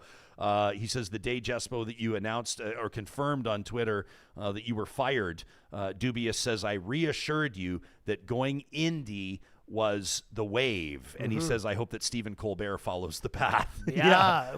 How about that? Hey, the Late Show canceled. What is that? 33 years, I think it's canceled after. Obviously Letterman's show into Colbert, but we could have a 4-hour 1,000th episode and get into everything that happened the week that we were off, but we knew that. The CEO affair thing at the Coldplay concert, I'm sure we're going to talk about that for like 3 days. Oh my gosh. Just insane. Like, there's so many. As soon as that happened when we were off, I'm like, of course things are happening. But just the mayoral race is heating up now and everything. Actually, I'll ask a quick question while we're on air. I went to the website. I don't see Andrew Knack listed under the official candidate list. What? Seems a bit strange, right? Oh. So Can you imagine his team forgot to file his papers? I don't know, but maybe team did on that. But I'm just sure looking at it here. Obviously, I want to shout out like 2 of the most viewed episodes. Like, I think just your interview with obviously the Prime Minister Justin Trudeau at the time was just an incredible February 21st for us, of 2024. Probably, like, to be quite honest, to this point, the biggest moment, the biggest single moment in Real Talk history to have a sitting Prime Minister in our Mercer Warehouse studio. That was a thrill. I tell people, period, you know what I say? Yeah, and maybe you were just going to say this, but I always like to mention this to people. Love or hate Justin Trudeau, however you feel about the former Prime Minister, the itinerary of Prime Ministers is so tight. And they had granted us, and we were fighting for this. They had said 10 minutes. I said 15. They said 12. I said, we're now, and you're negotiating to the minute. And I always try to shine light on these types of things that we think it's funny because it is. But behind the scenes, people were saying, why didn't you ask him about this or ask him about this? We had 12 minutes. But what was remarkable about that is on the spot, and by the way, people are often curious about this and interested to hear, the Prime Minister was not briefed and did not receive any questions ahead of time. And so he came into that interview, I won't say totally blind. Obviously, he had a big team around him, as does any G7 leader. But we were freewheeling. He didn't know what we were going to lead with. He didn't know what we were going to ask him about. That interview ran 34 minutes when we had been granted 12 because he gave us his blessing during that interview to keep it going. That was one that I was really proud of. And that was one where I thought that we sort of indicated that something new was the reality in the Canadian media scene and for sure in the Alberta media scene. That was the only interview that he did through that Alberta tour. I also think that the Spit and Chicklets one was big. Oh, this was amazing. That was during the Cup run last year. That was June of 2024 when literally the biggest hockey podcast in the world operated out of the Real Talk studio through the Oilers 2024 Cup run, including Paul Bissonnette, Biz Nasty, who is just forged an incredible spot for himself in international sports media. RA was there with us, Ryan Whitney, Mike Grinelli, their producer, and a really, really fun and special episode of Real Talk where we did something a little bit different. It was I love you guys, but like next time, give us 3 months notice instead of a week, because that was one of the most, with the playoffs, with our show, with their show, with all the celebrating we were doing. It was just, I think that's one of those weeks you'll look back on and just be like, man, how did we get through that? We did it though. It was amazing. The cross collaboration was just incredible. Yeah. And hearing from new listeners, people in the States who are like, who are you guys? Like, I hear you guys getting mentioned on whatever. Now I'm tuning into your show from Carolina or Nashville or wherever, right? We were like, this is crazy. Yeah, right? that was wild. Cheryl Outside says Justin Trudeau was a force in that interview. Real Talk didn't flinch in that interview. It was a really good show. I wanted to say that because, he, on the heels of I think it was 8 months or 9 months, announced his divorce. Obviously, his numbers were down. Didn't look like he was, Pierre was on the rise. And then at this time when he came in, he had been nonchalanting and brushing away a lot of questions in interviews. And we thought we were going to get that. Mm-hmm. And what he did was he got passionate and fired up the very first question, Ryan. And I was like, I haven't seen this Justin Trudeau for a year, maybe 2. Yeah. And so that's what was really special to me. Absolutely. About that Who is it? Is it Seventh Pilot? I just saw this comment. So Real Talk had all the Liberals on. Remember Randy? Well, which Randy? Randy or the other Randy? There's a couple Randys. We've also had a ton of Conservatives on as well. Obviously, it goes without saying, Alberta's Premier obviously has been on the show several times. We've had many different, I don't think I need to prove to you guys that we do seek balance in all of our coverage. I was particularly proud of I enjoyed our interview and our show after the federal election just a short time ago, earlier this year. Mike Lake, I thought, did a great job coming on the Conservative MP. David Parker. Just south of Edmonton. Yeah, the David Parker episode. We have everyone on. I feel like the David Parker episode, I was a little too nice to David Parker. Yeah, I think I want people to know that we, in the business, we call them air checks, but we go back and we listen to our interviews. We try to learn from our interviews. We want to, it's like, I don't know, I'm not trying to compare us to pro athletes, but I think that there's something to be learned for watching your tape. Yeah. And I think in that one, I didn't I always want people to feel like this platform is credible, that it's fair. That's why, people will come on and do interviews here because they know they'll be treated fairly. I mean, let me give you an example. Coming up, let me just make sure I get the date right. This is something that we can announce right now. Coming up next Tuesday, so that'll be the 29th of July. You probably saw over the past while, the province of Alberta, the government has released its new policy on school library books, right? And a lot of people are calling it draconian. I know supporters of it are saying, well, this is exactly what the government should be doing. We don't want like kindergarten kids reading pornographic material. Not that they were, but coming up on the 29th of July, we're going to have the education minister and the past president of the Library Association of Alberta, Laura Winton. They're going to be joining us together for a conversation. It'll probably be more of a debate, but people don't agree to put themselves in a position like that, including a cabinet minister of a provincial government, if they don't think they're going to be treated fairly. And so that's always been important. But I will say, we live, we learn, we hold ourselves to a high standard. I probably could have been harder on David Parker. Yeah, but that guy was playing chestnut checkers that day. That was at a time when he was flying off the handle on Twitter, and then you'd see him in an interview because everybody wanted to talk to him at that time because they thought he was, the push, the power behind Danielle Smith, rise to premier. And when he get in an interview with Legacy Media or us or whoever, he didn't talk like he was on Twitter. He was very normal. He was the exact opposite. So chestnut checkers, I think you could have come in flaming hot on him and he would have he was so calm and collected. I feel like he had a game plan, right? There's some incredibly kind comments that you're leaving in the live chat. I want you to know they're landing with me. I'm not going to read them out loud because they're just very complimentary, and I just appreciate you guys very much. I will say, Gizmo says, I really, really liked the doctors, Dr. Sheila and Dr. Shazma. Oh, love them. The Doc Talk podcast. Happy to let you guys know as well. They're going to be joining us again on the 11th of August. That's a Monday, the 11th of August. Dr. Sheila, Dr. Shazma will be joining us back. That's a great one. Talking about the menopause interview, Gizmo says it was awesome and very informative. No joke, complete stranger comes up to me in Calgary this past week, a guy, and said that his favorite episode of all time was the menopause episode because of how much he learned. Says he and his wife listened to it together. I was really proud of that one. Dubious says the strategists are some of our favorite guests. A lot of you were talking about our Real Talk roundtables, and there have been many of them, but I'll shout out and recognize our group chat roundtable. That's always a really fun one, with Sarah Hamilton, Edmonton councillor, Jenny Adams, Catherine O'Neill, Harmon Candola, Jarrett Campbell. They've obviously contributed some really wonderful times. But just, incredible 1,000 episodes. I'm so proud. I'm so happy. And I know, like, people are commenting. You've seen it too. Like, we missed a lot. We'll get to it this week. Obviously, Smith and demanding that apology from Jasper. We do have a Jasper episode coming, I know. I'm glad you brought that up. So coming up on Thursday, see, look at this guy. He always has my back. He's always Johnny.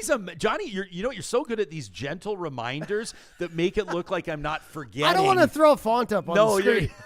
But coming up on the 24th, I mean, it's, I was trying to think the other day as we're preparing for this. That's this Thursday, the 24th of July. We will commemorate, I'm not going to say celebrate, but we will commemorate the 1-year anniversary of that Jasper wildfire. I mean, technically, it was kind of coming in on the town on the 22nd of July. It hit the night of the 23rd, and the 24th, all hell broke loose.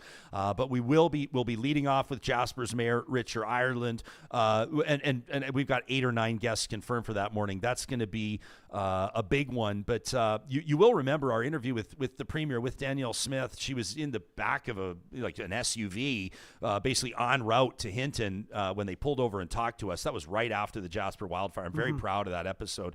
As a matter of fact, that's an episode that we've submitted for consideration for an Ampia. That's how we felt about that. It wasn't our most polished episode because everybody's joining us like on cell phones and like the reception's all spotty. But that's the point, because they've all been evacuated. Yeah. They're all in like Valemont and on the road and Drayton Valley but that's, I think, that's something we can do really well. But yeah, on the 24th of July, we'll be talking about that, and obviously we'll get to the Premier's comments demanding an apology for the way that the province was treated and for how that whole thing was handled. That is definitely a move on behalf of the Premier, and interesting timing.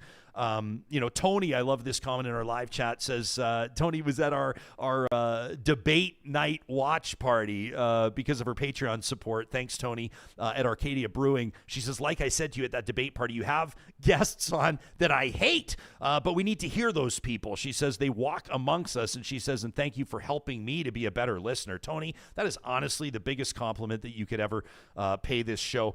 Tracy says, interestingly, there have been several good episodes about grief, which I appreciate as well. And how about this from Cam in a pizzeria, who says the very best Real Talk episode will always be the next one. Cam, we love you for that. Oh, wow. Wobbly Inc. says, I'm very grateful to this show for sharing listeners' personal experiences. She says it means a lot. She says, my dad's experience with MAID, with medical assistance in dying, my son's fiance's death. Wobbly, I remember reading that email and being very impacted by it. She says, you handle all of our stories with care and grace. That means a lot. That's because you entrust your stories to us. And it's not bullshit. Like when we say, like, send us an email to talk@ryanjespersen.com. It's not a glib throwaway. It's not a comment that we say to fill time or to fill dead airspace. It's because without the audience, this show is absolutely nothing.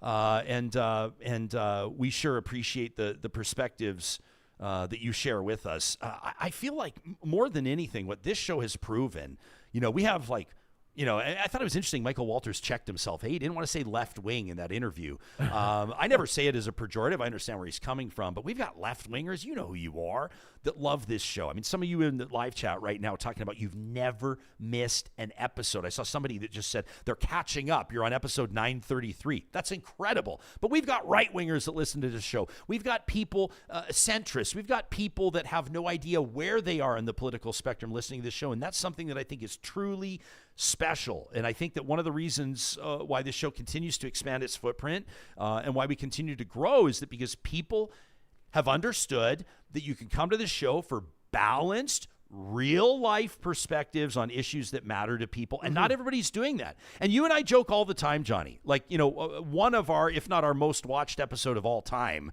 was with Jeffrey Rath and Eva Chipiuk, right? Yeah. The two lawyers that are representing, that have launched this class action against the provincial and federal government. Wasn't in March of this year, I think. They launched this class action against the two levels of government for these COVID vaccine injuries, right? And the interview exploded, like well over 1 million interactions when it comes to the YouTube episode, the podcast, and the like. It was the first time that we saw that rarefied air of 1 million.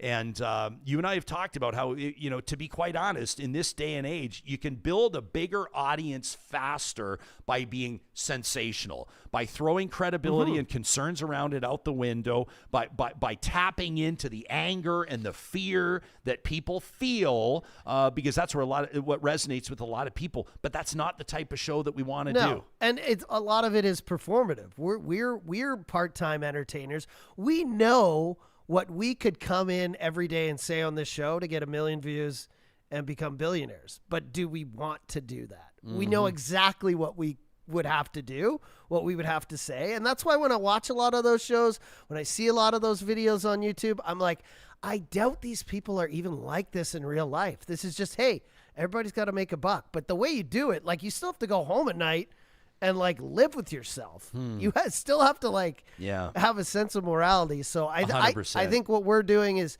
hey man, this is a great job. We're making a living doing what we love.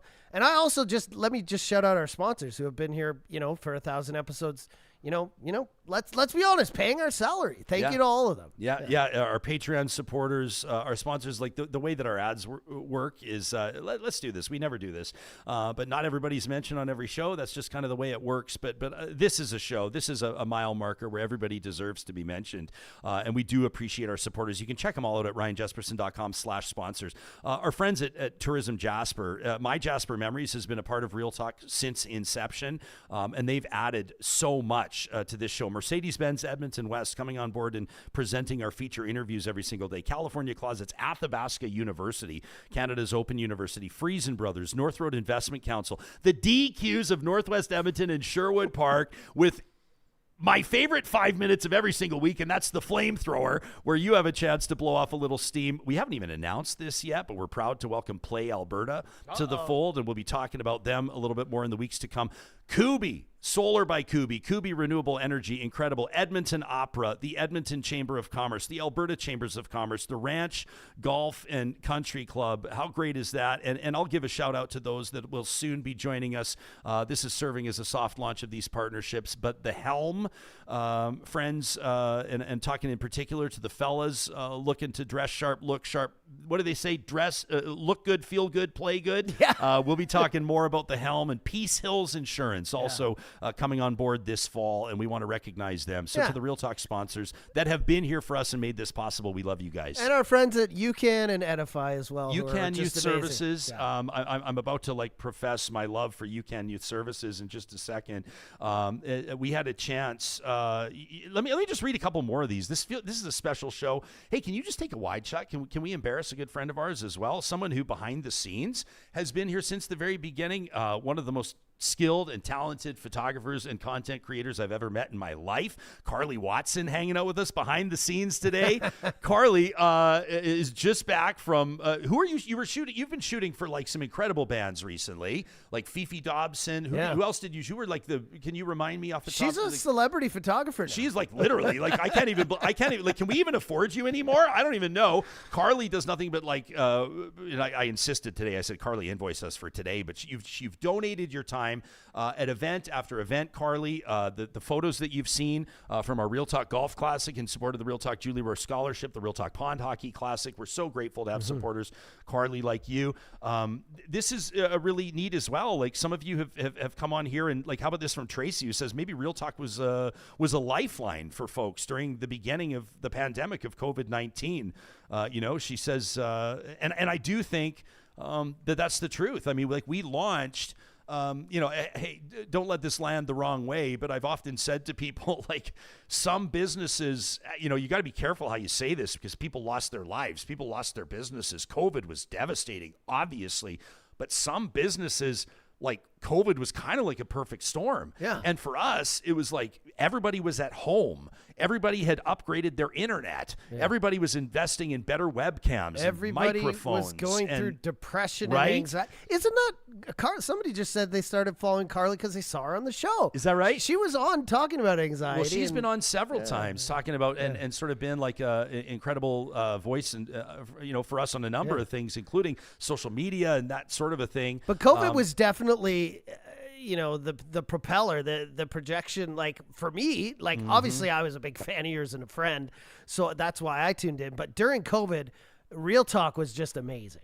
Yeah. Real Talk was a real lifeline for a lot Yeah. of people. And thank you for sticking around since then, because Well, a lot of people experienced a great deal of success during COVID with podcasts, with live streams, with TikTok, with online social media. And then it all dipped off when everyone went back to work. It's so it's true. not lost on us that we're still here. Yeah, absolutely. I know I see a lot of you giving a shout out to Senator Paula Simons. Oh, I love her. Talking about how much you've enjoyed her on the show, and Paula, obviously, we've just got a lot of love for her, and I mean, Paula Paula and Senator Adler.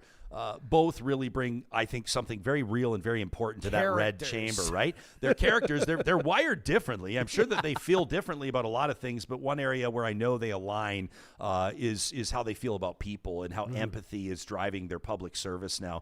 And and we've been privileged for sure to have access to senators that are willing to join us, on a moment's notice and share their perspectives with us.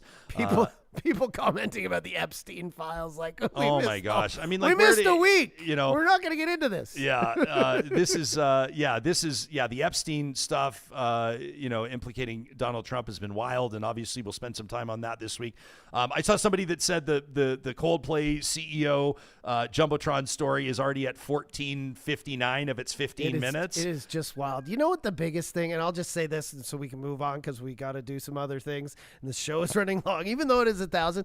If they just had smiled at the camera and waved or something, been boring, it would have been a 3-second thing. They would have gone to, because that's what they were doing. They were just panning the crowd, looking for people who are having a good time. And lead singer, Chris was just saying, "Oh, you look beautiful tonight." And then they go to the next person. If you see the longer version of the video, he was like, "Thanks for coming. Oh, you're a king, you're a queen, this and that." If they had just smiled and waved, it never would have been a video. Easier said than done. Maybe one or two people, maybe it would have been a private thing if his wife found out. I'm not justifying it. I'm just saying, like, to duck down out of the way, to cover your eyes like that. It was like, when's the last time that you saw? But when's the last time you saw a story go that? It's insane. Viral. Everyone, every age, everywhere knows about this. The Philadelphia Phillies had their two mascots doing the Coldplay camp. Then I saw on a local, pardon me, every sports on a local team level, is doing the Edmonton Riverhawks are doing it.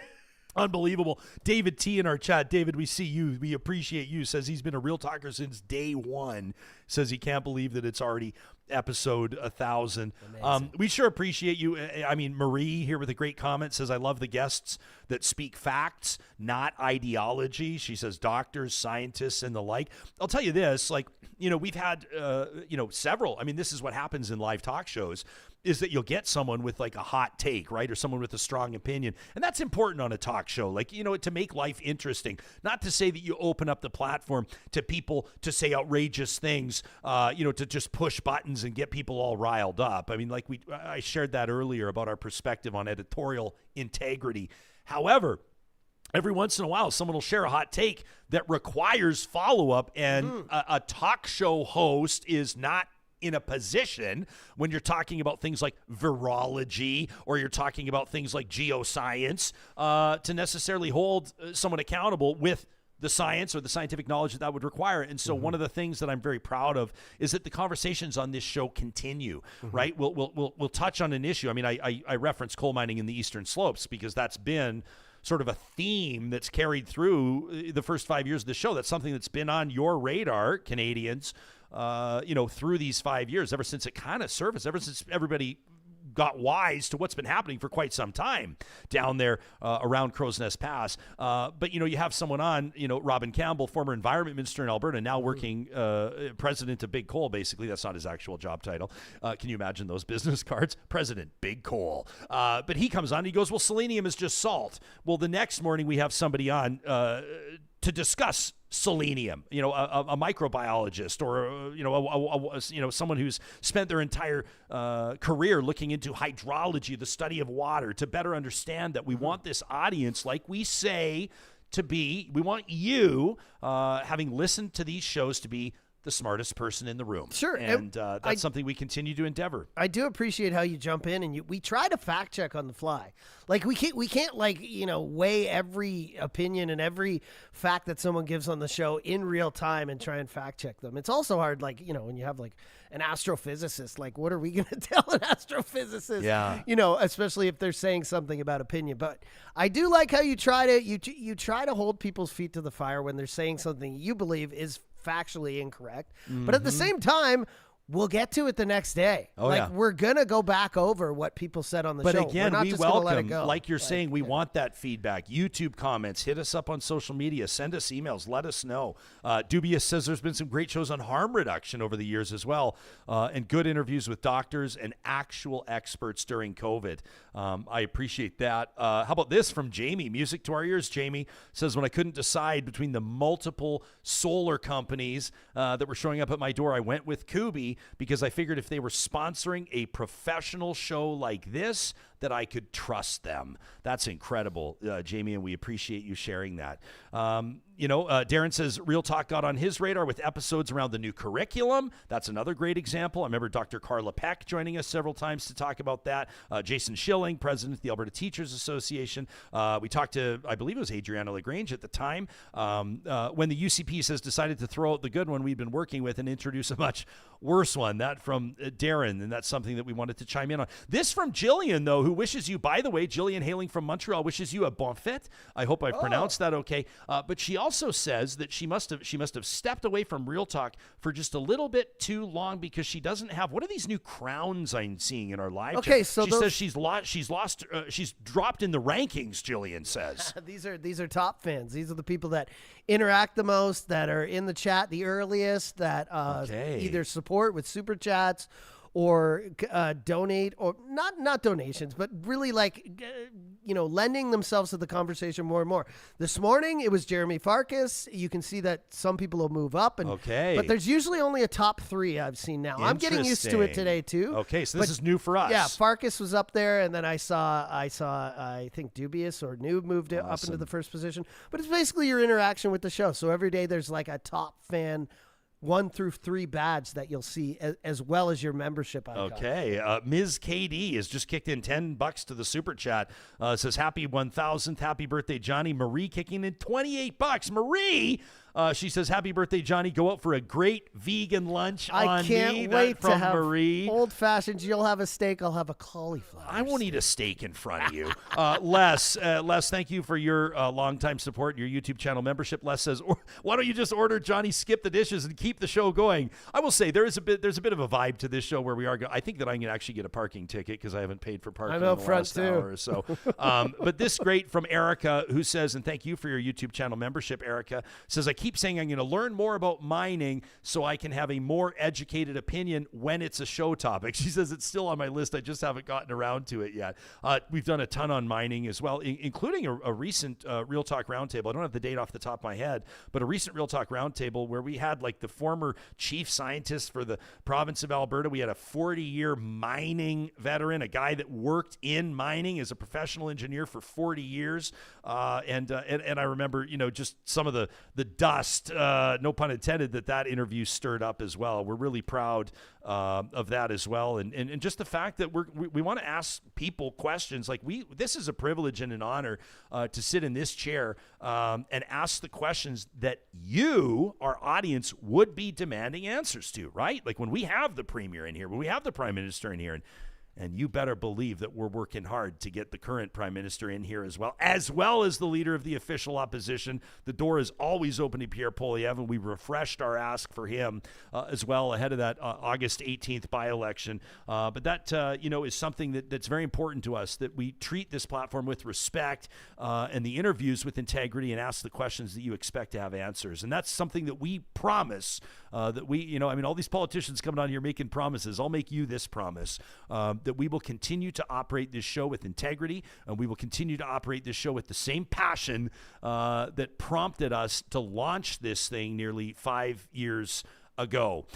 Johnny, why don't we roll this now as we appreciate the sponsors that have made this show possible. Of course, our friends at Kuby Energy, the first episode of every week, give us a chance to focus on the real positives. And this is going to be a different edition of Positive Reflections, because I want to take you on a bit of a video tour.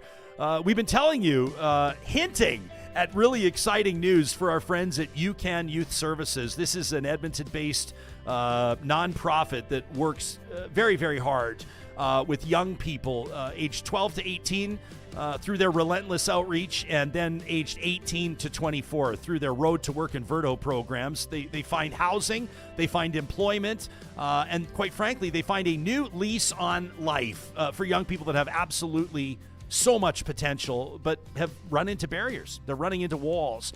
And we're thrilled with the purchase. And this is just a short time ago, John. We couldn't talk about it. We couldn't confirm it until the papers were signed and the keys were handed over. But we're showing you right now. If you're listening on the podcast, maybe pop over and check this out on YouTube. This is the new location that you're seeing on your screen for YOUCAN Youth Services. Now, they've just got the keys to the building. This was just a small open house that they put on about a week ago, just to officially open those doors and let some of their donors, sponsors, and fellow nonprofit workers in the Metro Edmonton region know what they're all about. What I'm thrilled about with this new location is that YOUCAN Youth Services, you can check out more at youcan.ca, is going to be able, oh, and by the way, this is Obi that you're seeing here, John. This is Obi.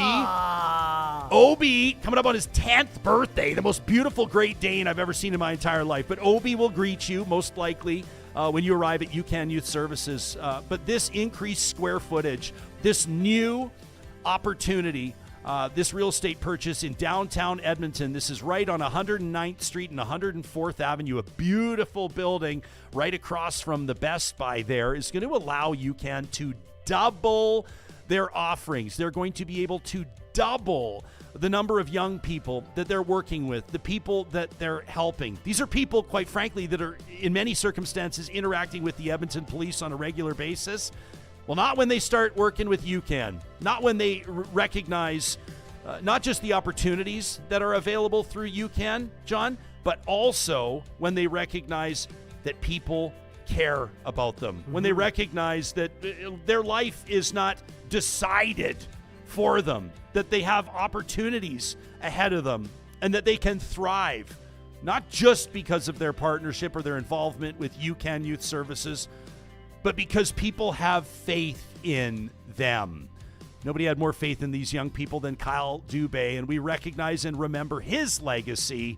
It was wonderful to see him remembered on the signage in this new location, and I know that there will be a permanent installation for the former executive director, the founder of YOUCAN in Edmonton, who just did incredible work leading up to his untimely and unexpected passing. We remember Kyle Dubé today. I got to tell you a story which was absolutely fantastic. When we reference YOUCAN, we often talk about these employment partnerships that they have.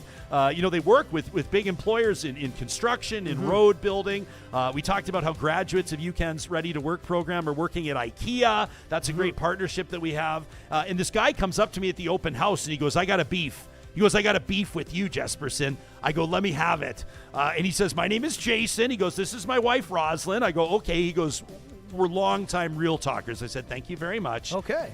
He says, you haven't mentioned he says, I hear a lot of talk about IKEA. He says, what about the Tim Hortons in Edmonton? I said, what are you talking? Oh, the Tims. So it turns out that Jason and Rosalind own a bunch of Tim Hortons in Edmonton, and they are like incredible supporters of YOUCAN. And a lot of these YOUCAN grads out of these Ready to Work programs are receiving immediate job placement into these Tim Hortons locations that are owned by Jason and Rosalind. I said, buddy, I can guarantee you a shout out on the show the next time that we're proudly talking about YOUCAN Youth Services. Isn't that great? We also want this to serve as a reminder. If you're hiring people in entry-level positions, if you're experiencing a hiring crunch right now, which is happening, and you're looking for skilled, reliable labor, you're looking for a workforce that wants to be there because they got something to prove to other people and they got something to prove to themselves, you can give UCAN a call today. You can check out their website, youcan.ca, just like Jason and Rosalind did. Thank you for your support of Real Talk. Thank you for your support of UCAN Youth Services. I love this from Tara Lynn, who says, UCAN is doing something so amazing. This will change lives for generations. Tara Lynn, I couldn't have said that better myself, and obviously you've nailed it there. I love this from Cheryl, who just says, thanks to Jason and Rosalind. What amazing support of UCAN. Again, you can find their website at youcan.ca. Our support, their success. What a wonderful, positive reflection on this, the first episode of the week, proudly presented by our friends at Solar by Kuby. Real Talkers, we have a big week in store. I'm telling you, episode 1001 will mark the return of Dr. Andy Knight. You remember him? He's the one that the Canadian Forces commissioned to do that report on racism in the Canadian Forces. Guys, like, the authority on the current state of the forces, and with those recent terrorism arrests in Quebec, we thought we'd tap Dr. Knight on the shoulder to come back and bring us up to speed. Of course, we'll look stateside for more on the release of those Epstein files. Coming up later this week, we're going to talk to Sabine Benoit about immigration in Canada. Is it really causing the housing crunch, or is there more to it? And how is the Mark Carney government responding to immigration issues and housing issues through its first few months in government? The 24th, on Thursday, will mark 1 year since that Jasper wildfire, and we invite you to join us for what promises to be a powerful and in some cases maybe difficult conversations about that beautiful town bouncing back. So today, as we wrap up an extended episode 1000 of this show, again, we thank you. Many of you here since the beginning. Some of you, this may be your very first show. Thanks for subscribing. Thanks for liking and sharing our content. And thanks, as always, for supporting Real Talk. We'll talk to you soon.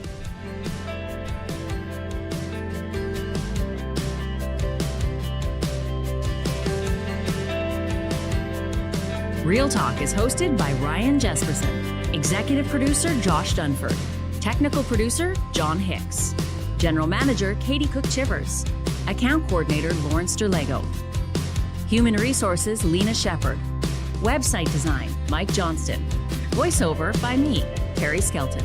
Real Talk's editorial board is Supriya Dwivedi, Ahmed Ali, Brandy Morin, Ann Castleman, Corey Hogan, Harmon Candola, Catherine O'Neill, and Chris Henderson. Member Emerita, Julie Rohr. Real Talk is recorded in Edmonton, Alberta on Treaty 6 territory, the traditional and ancestral territory of the Cree, Dene, Blackfoot, Saulteaux, and Nakota Sioux, home to the Métis settlements and the Métis Nation of Alberta. Real Talk is a relay project. For more, check out ryanjespersen.com.